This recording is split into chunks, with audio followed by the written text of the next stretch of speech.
আসসালামু আলাইকুম। এখন শুনবেন সংবাদ শিরোনাম। জনগণ চেয়েছে বলেই সফল হয়েছে জুলাই আন্দোলন, বললেন প্রধানমন্ত্রী। ব্যক্তিগত প্রাপ্তি নয়, দেশের কল্যাণে একসাথে কাজ করার আহ্বান। জগন্নাথ বিশ্ববিদ্যালয়, ঢাকা কলেজ ও আলিয়া মাদ্রাসায় ছাত্রদল শিবির দফায় দফায় সংঘর্ষ, বেশ কয়েকজন আহত। রোকেয়া বিশ্ববিদ্যালয়ে দিনভর দুপক্ষের উত্তেজনা। বিদ্যুতের ভুতুড়ে বিলে অতিষ্ঠ সাধারণ মানুষ, বিদ্যুৎ বিভাগের দাবি তথ্য বিভ্রাট, প্রমাণসহ অভিযোগের পরামর্শ প্রতিমন্ত্রী। গাজীপুরে মাদ্রাসা অধ্যক্ষ আল আমিন গুমের রহস্য উদ্ঘাটনের দাবি তদন্ত সংস্থার। 18 দিন পাশবিক নির্যাতনের পর ধলেশ্বরীতে ফেলা হয়েছিল মরদেহ। এখন শুনবেন বিস্তারিত। কোনো দল বা গোষ্ঠী নয়, জনগণ পরিবর্তন চেয়েছে বলেই জুলাই অভ্যুত্থান সফল হয়েছে, এমন মন্তব্য করে প্রধানমন্ত্রী তারেক রহমান বলেছেন, সেই জনগণের অধিকার প্রতিষ্ঠা করাই হবে বিএনপি সরকারের রাজনীতি। ফ্যাসিবাদী সরকার জ্বালানি খাতকে ধ্বংস করে দেয়ায় সংকটের সূত্রপাত জানিয়ে প্রধানমন্ত্রী বলেন, সরকার শুধু অজুহাত দিয়ে সমস্যা এড়াতে চায় না। শিক্ষা, স্বাস্থ্য ও অর্থনীতি নিয়ে সরকারের পরিকল্পনাও তুলে ধরেন তারেক রহমান। জানান, কাজের মাধ্যমে সমালোচনার জবাব দেবে সরকার। জুলাই অভ্যুত্থানের দ্বিতীয় বর্ষ উপলক্ষে রাজধানীর কেআইবিতে বিএনপির আলোচনা সভা, যেখানে জুলাই অভ্যুত্থানের প্রেক্ষাপট, সফলতা ও সম্ভাবনা নিয়ে আলোচনা করেন বিএনপি ও শরিক দলের নেতারা। অনুষ্ঠানে প্রধানমন্ত্রী বিএনপি চেয়ারম্যান তারেক রহমান জুলাই অভ্যুত্থানের প্রেক্ষাপট নিয়ে কথা বলেন। জানান, জনগণের পরিবর্তনের স্বপ্ন বাস্তবায়ন করাই হবে তার সরকারের প্রধান লক্ষ্য। এ সময় নেতাকর্মীদের নিজস্ব চিন্তা না করে জনগণের দায়িত্ব নেয়ার আহ্বান জানান।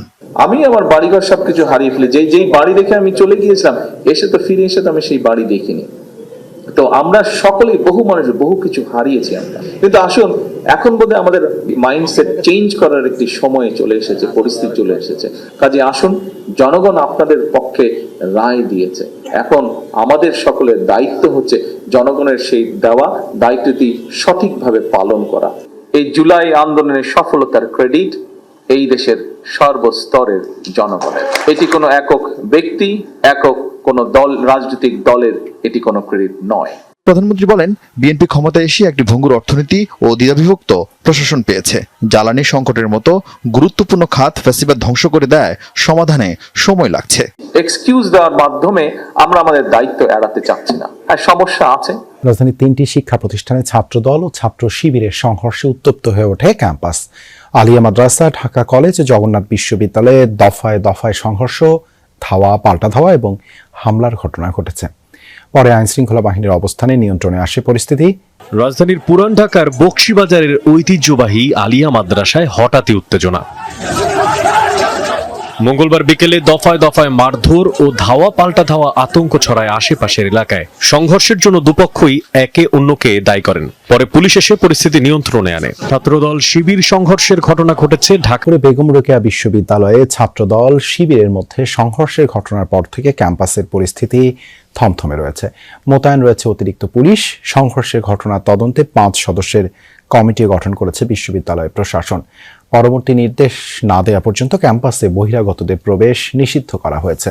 এদিকে বিকেলে আলাদা স্থানে কর্মসূচি পালন করেছে 2টি ছাত্র সংগঠনই। ছাত্রদল ছাত্র শিবির সংঘর্ষ ঘিরে সোমবার রাত থেকেই উত্তপ্ত রংপুরের বেগম রোকেয়া বিশ্ববিদ্যালয়ে। সংঘর্ষের ঘটনায় ক্যাম্পাসের সামনে শহীদ আবু সাইদ চত্বরে বিকেলে বিক্ষোভ সমাবেশের ডাক দেয় 2 সংগঠনই।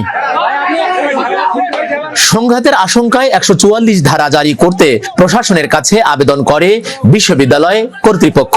তবে এরপর আলাদা স্থানে কর্মসূচির ঘোষণা দেয় 144 ধারা জারি করেনি প্রশাসন।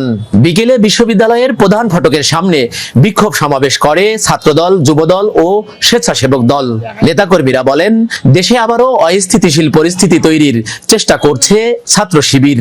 বিদ্যুতের ভুতুড়ে বিলে অতিষ্ঠ সাধারণ মানুষ, তারা বলছেন, একদিকে লোডশেডিং এর নাভিশ্বাস, অন্যদিকে ব্যবহারের দ্বিগুণ বিলের খড়গ, সব মিলিয়ে ত্রাহি অবস্থা। এমন পরিস্থিতি থেকে দ্রুত মুক্তি চান তারা। তবে বিদ্যুৎ বিভাগের দাবি, বাড়তি বিল নিয়ে অধিকাংশই তথ্য বিভ্রাট। বোঝারও ভুল আছে কারো কারো, বলছেন প্রতিমন্ত্রী। সমস্যার সমাধানে পরামর্শ দিয়েছেন প্রমাণসহ বিদ্যুৎ অফিসে অভিযোগের। সামাজিক যোগাযোগ মাধ্যম ফেসবুকে পোস্ট দিয়ে জানতে চেয়েছিলাম কার কার বিদ্যুৎ বিল অস্বাভাবিক রকমের বেশি আসছে। জবাবে যারা কমেন্ট করেছেন তাদের প্রত্যেকেই জানিয়েছেন মিটারের ধরন যাই হোক না কেন, অর্থাৎ প্রিপেইড মিটার অথবা সনাতনী মিটার, সব ক্ষেত্রেই বিদ্যুৎ বিল এই মাসের যেটি এসছে সেটি গত মাসের চেয়ে প্রায় দ্বিগুণ, কারো কারো দ্বিগুণের কাছাকাছি, আবার কারো বা দ্বিগুণের চেয়েও বেশি। 1 জুন থেকে বেড়েছে বিদ্যুতের দাম, গ্রাহক পর্যায়ে তা প্রায় 17%। ফলে জুলাইয়ে যে বাড়তি বিল গুনতে হবে তা আগে থেকেই জানা। যেমন ইস্কাটনের এক বাসায় মে মাসে বিল ছিল 4,136 টাকা, জুনে তা গুনতে হয়েছে 11,919 টাকা। আবার মতিঝিলে 6,409 টাকার বিল এক লাফে পরের মাসে হয়ে গেছে 19,000-এরও বেশি। আর 2,729 টাকা বিল আসে যে ছোট্ট পরিবারে, তাদের বিল কেন এক মাসের ব্যবধানে 6,000 টাকার বেশি আসলো সেই রহস্য আসলেই অজানা।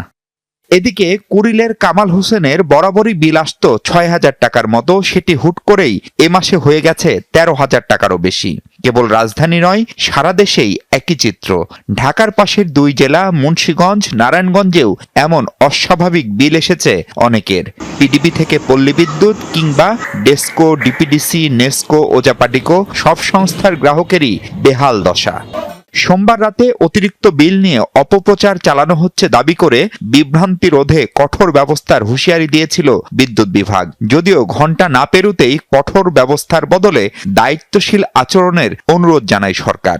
অবশ্য এখনও বাড়তি বিলের অধিকাংশ অভিযোগই মানতে নারাজ মন্ত্রণালয়। গাজীপুরে মাদ্রাসার অধ্যক্ষ আল আমিনকে গুমের ঘটনার রহস্য উদ্ঘাটন করেছে ট্রাইব্যুনালের তদন্ত সংস্থা।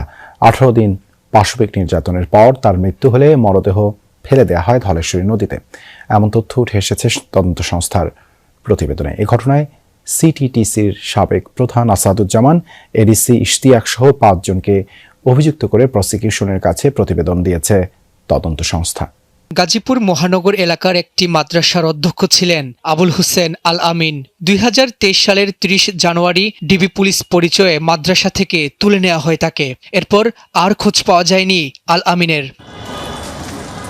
আন্তর্জাতিক অপরাধ ট্রাইব্যুনালের তদন্ত সংস্থার তদন্তে উঠে আসে 2023 সালের 28 জানুয়ারি দেশের বিভিন্ন স্থান থেকে 6 জনকে গ্রেফতারের পর রিমান্ডে নিয়ে জিজ্ঞাসাবাদ করে সিটিটিসি।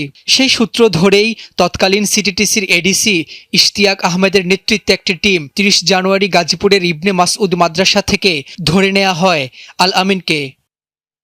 পরবর্তীতে মিন্টু রোডের সিটিটিসি কার্যালয়ে আল আমিনকে টানা 18 দিন শারীরিক নির্যাতন করা হয়। এক পর্যায়ে অসুস্থ হয়ে পড়লে কেন্দ্রীয় পুলিশ হাসপাতালে মারা যান আল আমিন।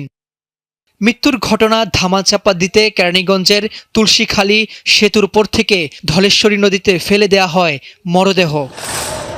এ ঘটনায় সম্প্রতি ট্রাইব্যুনালের প্রসিকিউশনের কাছে প্রতিবেদন দিয়েছে তদন্ত সংস্থা। অভিযুক্ত করা হয়েছে তৎকালীন সিটিটিসি প্রধান আসাদুজ্জামান, এডিসি ইশতিয়াক, তৎকালীন পুলিশ পরিদর্শক আসাদুজ্জামান মিয়া সহ 5 জনকে। তবে তদন্ত প্রতিবেদন নিয়ে সরাসরি বক্তব্য না দিলেও চিফ প্রসিকিউটর জানান, দ্রুতই এই মামলার আনুষ্ঠানিক অভিযোগ দাখিল করা হবে ট্রাইব্যুনালে।